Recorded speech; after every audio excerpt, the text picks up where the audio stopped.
Subconscious mind और brain की बात करता है। इन शॉर्ट मैं आपके साथ यहाँ यही शेयर करूँगा कि सबकॉन्शियस माइंड की बात हमने थोड़ी सी पहले भी की।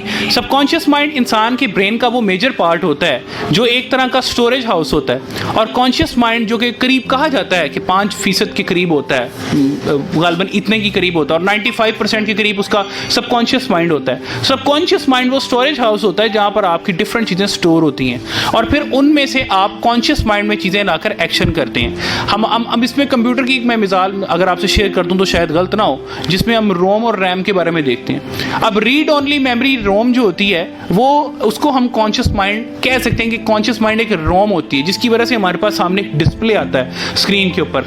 जबकि रैम जो होती है रैंडम एक्सेस मेमोरी, वो मेमोरी होती है जिसमें हमारी असल मालूमात स्टोर की गई होती है। अब ये तो थी टेक्निकल बात। अब आपने इसको सक्सेस में कैसे यूज़ करना है कि आपने अपने सबकॉन्शियस माइंड को पॉजिटिव चीज़ों से फीड करना होता है, पॉजिटिव मालूमात से, पॉजिटिव इल्म से, पॉजिटिव तरह की हर चीज़ से आपने उसको भरना होता है। आप जो भी करते हैं, अक्सर हम देखते हैं हमें ख्वाब वो आ रहे होते हैं जो हमने सारे दिन में देखा या किया होता है, या जिस बंदे के साथ हम दिन में लड़ रहे होते हैं उसके साथ हम ख्वाब में भी लड़ रहे होते हैं। वो क्या होता है कि वो पूरी फिल्म हमारे माइंड में स्टोर होती है, सबकॉन्शियस माइंड में।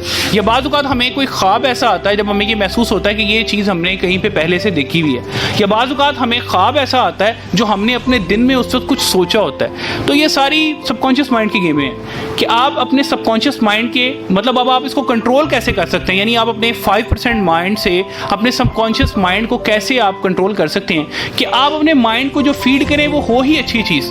जब आप अच्छे लोगों से मिलेंगे, अच्छी चीज़ों को सीखेंगे, अच्छी चीज़ों के बारे में बात करेंगे, पॉजिटिविटी के हवाले से ही स्ट्रगल करेंगे, तो आपके सबकॉन्शियस माइंड में पॉजिटिविटी ही फीड होगी।